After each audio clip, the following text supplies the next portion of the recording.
Bonne fête de Ramadan à tous les fidèles internautes de Bouquet-Moussou. Que l'année prochaine retourne en bonne santé et que tous nos vœux soient exaucés. Chers abonnés, profitez à fond de cette journée et surtout n'oubliez pas de partager votre localisation avec nous. Aujourd'hui, nous discutons de thèmes relatifs à la femme. Nous discutons de questions qui pourraient tous nous intéresser. Nous sommes avec deux invités, toutes aussi belles que intelligentes. La première que nous recevons est entrepreneur en fabrication et vente de produits cosmétiques. Par ailleurs, promotrice de la marque Éclat Cosmétique. Également, elle est gestionnaire d'une librairie et d'un secrétariat. Mademoiselle Palé Adjaratou continue toujours ses études. Elle est en 3e année de sciences biologiques, option microbiologie, substances naturelles. Recevez maintenant sur notre plateau Mademoiselle Palé Adjaratou. Bienvenue à vous, Mademoiselle, sur le plateau. Merci. C'est un plaisir pour nous de vous recevoir. Le plaisir est partagé. Alors aujourd'hui, c'est le Ramadan. Quels sont déjà vos vœux pour le Burkina? Pour le Burkina, je dirais qu'on va beaucoup prier, que Dieu nous accorde la paix. D'abord, c'est ça le véritable problème sur le Burkina. Donc on va prier pour la paix. Bon, je crois que c'est ça. Ok, comment se prépare déjà votre fête? Bon, ça se prépare bien. La seconde que nous recevons ici est une battante, une héroïne qui inspire à travers son parcours. Titulaire d'une licence en industrie agroalimentaire, elle est ingénieure de travaux en industrie agroalimentaire. Par ailleurs, promotrice de l'entreprise Maria Trans, une entreprise qui évolue dans le domaine de la transformation des fruits et légumes. Recevons sur notre plateau Mademoiselle Bedraouz Alissa. Bienvenue, Mademoiselle, sur notre plateau. Merci. C'est un plaisir pour nous de vous recevoir. Un plaisir partagé. Alors aujourd'hui, c'est déjà la fête du Ramadan. Quels sont vos Mon vœu pour cette fête de Ramadan, c'est que Allah exauce toutes nos prières, que Dieu facilite vraiment pour chacun de nous tous. Et la paix, voilà, pour ce pays de Burkina Faso. Voilà. Comment se prépare déjà votre fête? La fête, ça va un peu. C'est vrai que le marché, comparativement aux années antérieures en tout cas, le marché est mou, mais on garde la foi que d'ici demain, les gens vont commander nos produits. Les gens vont venir pour parler de vos activités. D'accord. Mademoiselle Palé, comment se porte votre Éclat Cosmétique? Je dirais que l'entreprise se porte bien, je dirais bien, mais vu la situation, le marché n'est pas trop ça, mais bon, on se dit que ça va aller. Ça va aller. Et Maria Trans, comment se porte Maria Trans? Maria Trans va bien, on essaie de s'accrocher, voilà. Alors nous allons rentrer de ce pas dans le vif du sujet. Est-ce que vous pensez qu'une femme qui travaille peut faire une bonne femme? C'est-à-dire être présente pour la famille comme il se doit et également être assidue au travail. Ok. Et concernant cette question, moi ce que j'ai à dire c'est tout dépend de tout un chacun. Parce que le travail, tu as décidé de faire le travail. Et quand on décide de faire le travail, il faut planifier. Voilà, même si ce n'est même pas un travail, tout être humain même là. Tu ne peux pas te lever comme ça et puis tu ne planifies pas les choses. Donc si tu travailles, il faut planifier les choses. Tu sais que à 6 heures, si tu te lèves, tu dois faire ça, tu dois faire ça. Et tu finis ton travail à telle heure. Et tu rejoins la maison, tu essaies de scinder en fait les tâches, quelles sont les tâches qui sont prioritaires, quelles sont les tâches qui sont importantes et tout. Donc je crois que c'est possible de travailler et d'être une bonne mère au foyer et également de prendre soin de ses enfants et tout. Donc ça dépend de chacun de nous tous et ça dépend aussi d'une bonne planification. Voilà. Alors, Mademoiselle Palé, qu'est-ce que vous en pensez déjà? Oui, je dirais que c'est possible d'être une bonne femme au foyer tout en travaillant. Ça dépend de comment on va planifier. C'est une question d'organisation. Comment on va organiser les tâches à la maison et également à l'extérieur. Je me dis que si on est bien organisé, on peut créer un certain équilibre entre les travaux à la maison et le travail à l'extérieur. Donc, c'est tout à fait possible d'être une bonne femme au foyer tout en étant une femme qui travaille. Voilà. Alors, de nos jours, il y a certaines femmes qui décident d'être des femmes au foyer. C'est-à-dire, elles ont les diplômes, elles ont tout pour travailler, mais elles décident de se consacrer seulement à leur foyer. Qu'est-ce que vous pouvez en dire? Je me dis que ça, c'est un choix personnel. On ne peut pas du tout juger ces personnes qui ont décidé de rester à la maison et se consacrer seulement à leur famille. Je me dis que c'est un choix et chacun a ses choix. On ne peut pas être femme au foyer, c'est-à-dire abandonner votre petite entreprise pour consacrer seulement à votre famille. Sincèrement, ça va être compliqué. D'accord. Mademoiselle Audrey, si jamais vous tombez sur un homme qui vous dit d'être femme au foyer, c'est-à-dire vous consacrer seulement à votre famille et abandonner votre petite entreprise. Ce que je vais lui dire d'abord, c'est je ne suis pas prête à vraiment abandonner l'entreprise pour être une femme au foyer. Je vais lui dire en fait que c'est possible de pouvoir travailler. En fait, tout est une question de communication. Peut-être que lui, il veut que je le fasse parce qu'il a ses raisons. Et moi aussi, je vais lui donner les raisons pour lesquelles je ne peux pas. Et peut-être je vais essayer de le convaincre. Voilà, parce que on peut comprendre ce dernier, parce que vu aussi certaines femmes, quand elles entreprennent, ça devient des problèmes au niveau du foyer. Donc, d'autres hommes prennent position pour que leurs femmes demeurent en fait des femmes au foyer. Mais moi, je le dis chaque fois, si ta femme est une femme au foyer, on ne souhaite pas. Et si tu meurs, elle fait comment? Si tu meurs, elle fait comment?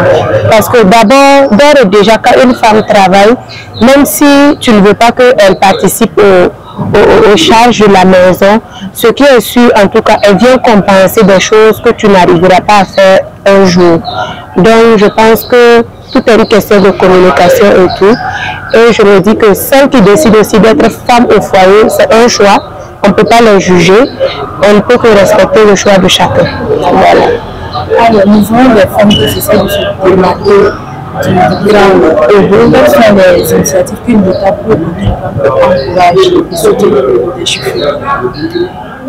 Selon moi, ce que l'État peut faire pour vraiment soutenir le leadership féminin, c'est vraiment encourager ces dernières à travers peut-être des financements. On peut avoir des financements, peut-être même un cadre d'échange B2B avec des banques ou des institutions financières pour les aider vraiment à avoir et à leur permettre en fait d'avoir un financement qui peut les aider à booster leurs activités.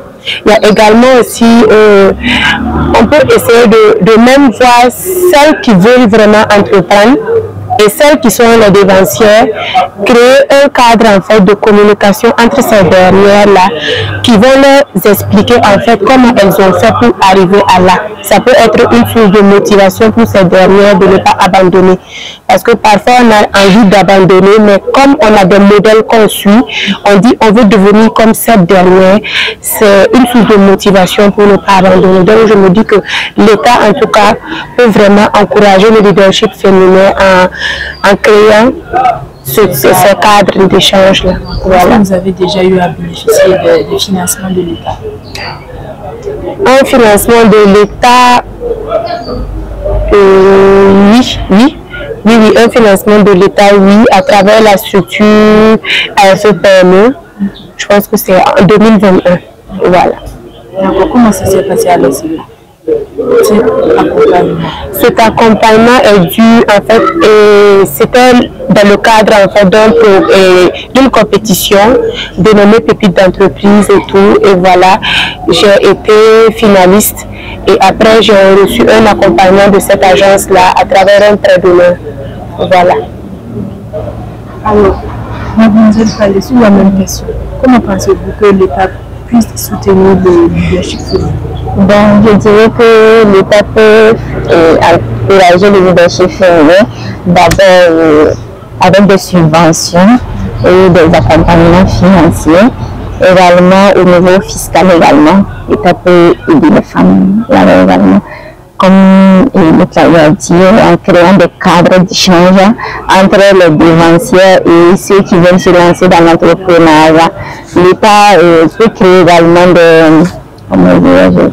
des forums, je dirais des forums où ils vont mettre en avant l'entrepreneuriat féminin, les femmes leaders qui seront mises en avant. Est-ce que vous avez déjà bénéficié d'un accompagnement de l'entreprise? Alors, pourquoi les voix féminines sont essentielles, peu importe le domaine, économique, politique, etc. Pourquoi les voix féminines sont essentielles? Je dirais que les voix féminines sont essentielles parce que les femmes peuvent apporter de l'innovation dans tous les domaines, que ce soit socio, économique, environnemental. Les femmes peuvent apporter leur touche personnelle pour que ça soit plus efficace et de l'innovation en général. Qu'est-ce que vous pouvez en dire? Je la rejoins en tout cas, ce qu'elle dit, c'est vraiment pertinent. Parce que la femme, en fait, la femme c'est un être d'émotion et tout, donc elle vit la chose et je pense que quand elle apporte, quand elle est quelque part en fait, elle apporte de l'innovation, une valeur ajoutée, donc je pense que c'est vraiment essentiel. Voilà. Alors, la stratégie de résultat et de mentorat a tendance à prendre de l'ampleur ces temps-ci. Est-ce que vous pensez que cette stratégie est vraiment efficace? Parce que peu importe ce qu'on peut dire, cette stratégie a forcément ses dessous, ses dérives. Est-ce que vous pensez que c'est vraiment efficace? Moi, je pense que c'est vraiment efficace parce que c'est l'homme qui fait l'homme. C'est l'homme qui fait l'homme. On ne doit pas voir juste parce qu'il y a des gens, quand on dit un tel c'est mon mentor, un tel c'est un truc, ils voient en fait le côté négatif et d'autres même voient en fait le côté financier. Parce que d'autres, quand on leur demande qui est ton mentor, tu vas voir que quelqu'un, il va prendre par exemple quelqu'un qui a de l'argent, alors que la vie ne se résume pas à ça. Le mentor même, ça peut être même ta maman. Tu peux voir la bonne dame qui s'est vraiment débrouillée en fait pour t'aider ou bien vraiment à t'amener là où tu es. En fait, un mentor, c'est quelqu'un en fait, quand tu regardes son parcours, c'est un parcours inspirant en fait. Donc je me dis que le mentorat est vraiment, c'est très bien parce que ça permet en fait, c'est comme une boussole en fait, ça te permet de te situer et voilà, et parfois on veut être écouté, voilà, lui ne peut se suffire à lui-même, donc quand on veut s'écouter et quand on a ce genre de personnes qui sont vraiment réceptives, on peut aller vers eux pour échanger et ça peut vraiment être bénéfique de notre personne. Est-ce que vous avez un mentor? Moi, je dirais que j'ai plusieurs mentors. Voilà, j'ai plusieurs mentors. Et il y a Monsieur Nassa qui est là, Idrissa Nassa qui est là. Lui, en fait, qui est un grand opérateur économique. Voilà, à travers la compétition, j'ai eu la chance de le voir. Et c'est quelqu'un qui est vraiment ouvert. Et quand je veux le voir à chaque moment, s'il est disponible, il n'hésite pas à me voir. Et il y a d'autres qui sont là également, comme à Boumou, il y a Monsieur Cissé qui est là. Il y a également des femmes aussi qui sont là. Il y a une qui est en Côte d'Ivoire que je suis sur les réseaux sociaux. On ne s'est pas vu, mais c'est une vraiment à travers son parcours et dans le domaine entrepreneurial et tout. Elle a su vraiment concilier en fait l'entrepreneuriat et puis sa vie de famille. Donc je la suis vraiment. Elle s'appelle Patricia Zundi. Voilà. Donc Un grand coucou à eux. voilà, un grand coucou à eux. Voilà. Mademoiselle Palais, on revient avec cette même question. Est-ce que la stratégie de mentorat est vraiment efficace? Je dirais que c'est efficace. Comme elle a dit, c'est comme, la personne est comme une boussole. Il faut une oreille pour t'écouter, pour te guider. Le système du mentorat n'a rien à voir avec l'argent en fait. Tu as besoin de quelqu'un qui va te guider. Si tu exposes tes problèmes ou tu lui exposes tes idées, la personne est capable de te guider, de t'accompagner. Donc je dirais que le système de mentorat est vraiment efficace, si je peux le dire ainsi. Pour les femmes, souvent le système de mentorat devient un problème encore. Si vous avez un mentor qui est peut-être possible qu'il vous fasse des avances, je me dis peut-être que c'est le côté négatif même du système de mentorat pour c'est ça. Comme on le dit, en toute chose, il y a des inconvénients. Du coup, c'est pour ça qu'il faut choisir des personnes qui sont honnêtes en fait. Il ne faudrait pas aller choisir une personne superficiellement et après tu vas avoir des problèmes après. Donc c'est mieux de choisir des personnes qui sont vraiment honnêtes, qui sont ouvertes et qui vont pouvoir vous accompagner sans pouvoir avoir ce type de problème-là. Chers abonnés, notre entretien avec nos invités du jour sont très très enrichissants, mais nous allons aller pour la rubrique partenaire et on revient à l'instant.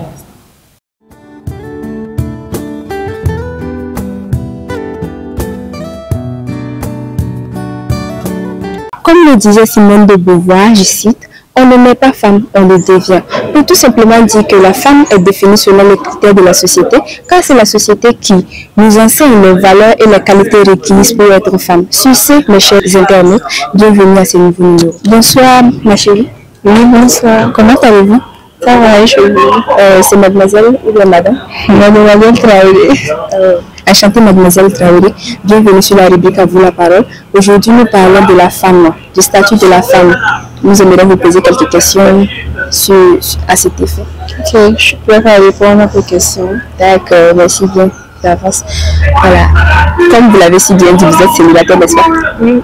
Selon vous, quel doit être le statut de la femme dans le foyer?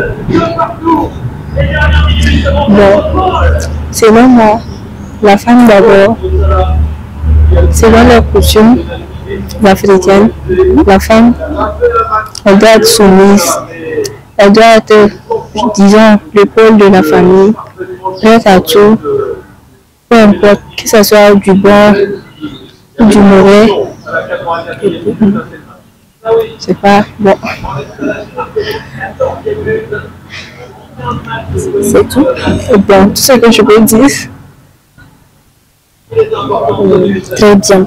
Alors, quand vous serez marié, aimeriez-vous rester femme au foyer ou vous aimeriez entreprendre quelque chose? Bon. Après le mariage, j'aimerais entreprendre.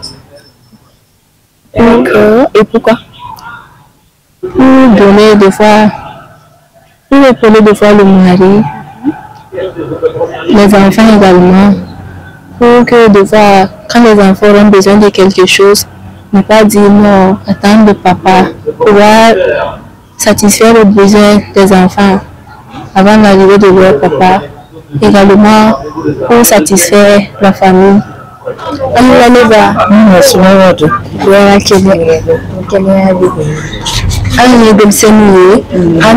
page de créer, on fera nous valoriser, nous et nous de la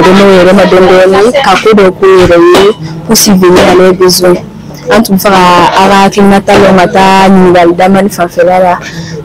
J'espère que ça vous dérange pas.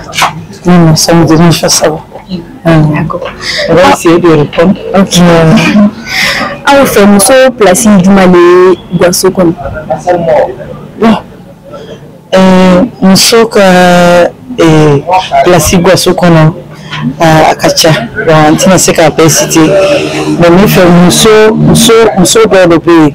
Au cas où l'Europe Guasso comme nous tient qu'à l'Europe Guasso comme à pays qui parce que nous sommes au comme nous sommes les parce que na ta Guasso comme démission nous sommes nous reconnaissons na nous sommes voilà donc nous sommes à l'Europe fou comme nous qu'on fait base qu'on nous connaissons na démission les de ma banque. D'accord. Barake wa oje a décidé que monsieur Kasignika donc c'est nous fait droit à Tibarake tout ça. Bon, quand on va de boulot la varano, on a une restauration de là, donc on barake et puis nous sommes fanalado. Est-ce qu'il y a des difficultés sur le monde à juger Katara Barada Fanfela, comment ils se fournit et par essayer qu'à Barake, le rodoti, le rodobaye quoi, comment on a est-ce qu'il y a des difficultés sur le bateau Fanfela? Bon, on est jugement nous compte, c'est pas aller loin. Alors une fois nous sommes bararani, aller comme jugement nous sommes quand à Barake, quand à tout, quoi, ce qu'on a à la d'autres manières, tu m'avais le jugement qu'on a mal sur le D'accord. Et conseil la différence du monde dans musulman à mon de fou qu'on fait là et pas me faire de fou qu'on va essayer à barraquer parce que ce qu'on voit là c'est pas simple. Après ça quand de fou qu'on a fait essayer à barraquer de va faire à main de va faire talara c'est la taille du monde dans comment est la situation. Bon, furu kono ko ni ka che na barake basima ni psika barake bake na parce tu madora musufa na kabara abi che deme sigi kono par exemple quand on dem son yale musuka rolle donc akana ni fa suru don sisami akana bara wuluma ni bara soro fana na ke ko ni bara soro ibi ni furu ko ala do be ni bara soro ka ba ni tu gere dron o ta solalo luko na tina lalla ka fofet na ke bayre tina ke ka dijema atara barke de no ba to beke ala donc ça fait que abtibi mina luko no ala do ni bara soro mirika furu fana na mirika basura ala donc je pense que dans d'autres atino on tient ala Anchara la différence vraiment merci à vous excellente soirée.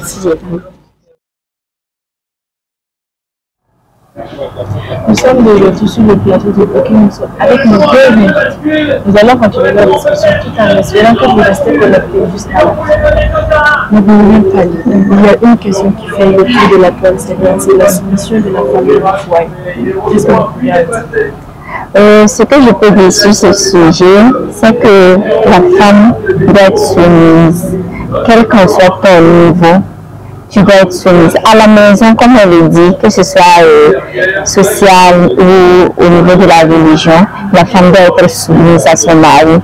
Ça ne veut pas dire que c'est de la dictature, quelque chose de ce genre, non. Puisque la soumission, ça part avec le respect. Du coup, la soumission, je dirais que c'est un point vraiment essentiel pour une femme à femme. D'accord. Est-ce qu'une femme peut être soumise à un homme peut-être qui ne la respecte pas, qui lui donne pas sa place de femme? Je dirais que tout dépend de tout un chacun. Il y en a qui vont pouvoir être soumises, peu importe ce que le monsieur va lui faire. Ça dépend de l'éducation également que tout un chacun a reçu. Quel qu'en soit ce que le monsieur va faire, il y a des femmes qui vont rester soumises jusqu'à la fin. Comme il y a d'autres également qui ne vont pas pouvoir supporter. Et bon, ça dit. Sur cette question de soumission, que pourriez-vous dire? Bon, je rejoins ce qu'elle a dit en tout cas. Une femme doit vraiment être soumise. Parce que la soumission même vient naturellement quand on est respecté. Quand tu te sens vraiment à ta place, la soumission ne veut pas dire que c'est de la dictature ou ça veut dire que j'ai peur de la personne ou bien un truc comme ça. C'est pas ça. Quand on se sent respecté normalement, on va se soumettre en fait. Et le monsieur même va se soumettre aussi à ce que tu veux. Parce que quand il sent que vraiment c'est ce qu'il dit tu fais et que tu fais ce qu'il fait, ça sera en fait vice versa. Ça sera des deux côtés. Et je me dis même qu'une femme a intérêt même à être soumise, voilà, pour vraiment l'équilibre de son foyer. Voilà. Est-ce que vous pensez qu'un homme est obligé d'accepter le rôle de sa femme n'est pas possible? Je ne dirais pas obligé, mais ça dépend de tout un chacun. On respecte le choix de tout un chacun. Parce que un monsieur peut te courtiser, tu lui dis que tu as un enfant. C'est son libre choix. Voilà, c'est son libre choix. Mieux vaut qu'il te dise la vérité que de te dire, ok, j'accepte. Et quand tu vas amener l'enfant, ça devient tout un problème dans le foyer. Mais s'il te dit dès le départ que, ok, j'accepte et tout, il n'y a pas de problème. Parce que chacun a sa vision des choses. Et vous aussi, l'expérience de tout un chacun, quand d'autres personnes prennent des décisions, c'est par rapport à des expériences vécues qu'ils prennent des décisions. Voilà. Est-ce que vous rejoignez mademoiselle de Gloire sur le sujet?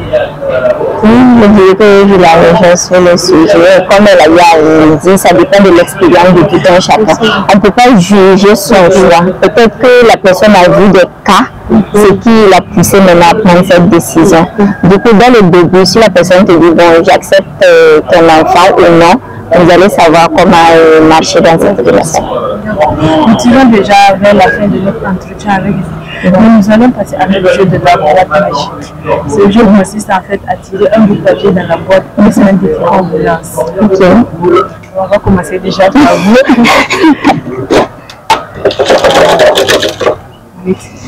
Un défi.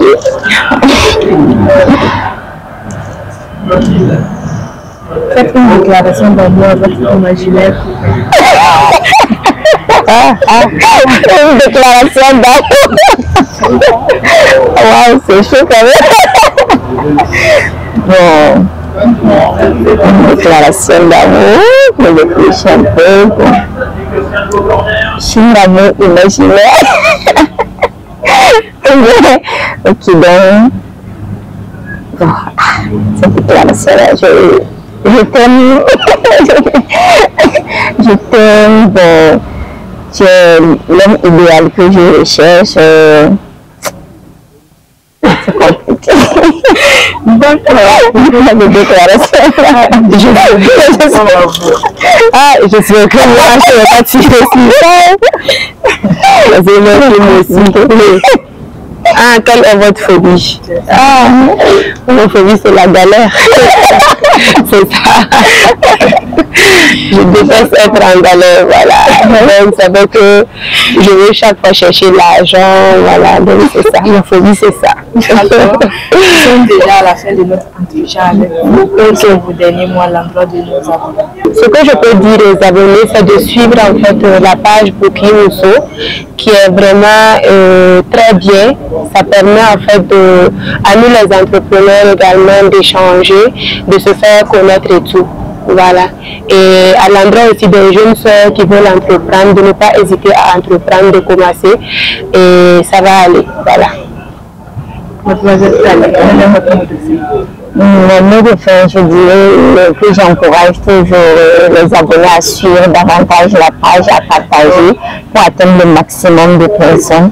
C'est un bon cadre qui aide à nous les jeunes entrepreneurs d'être vus, d'être attendus et d'encourager également nos grandes sœurs, nos petites sœurs de se lancer dans l'entrepreneuriat également.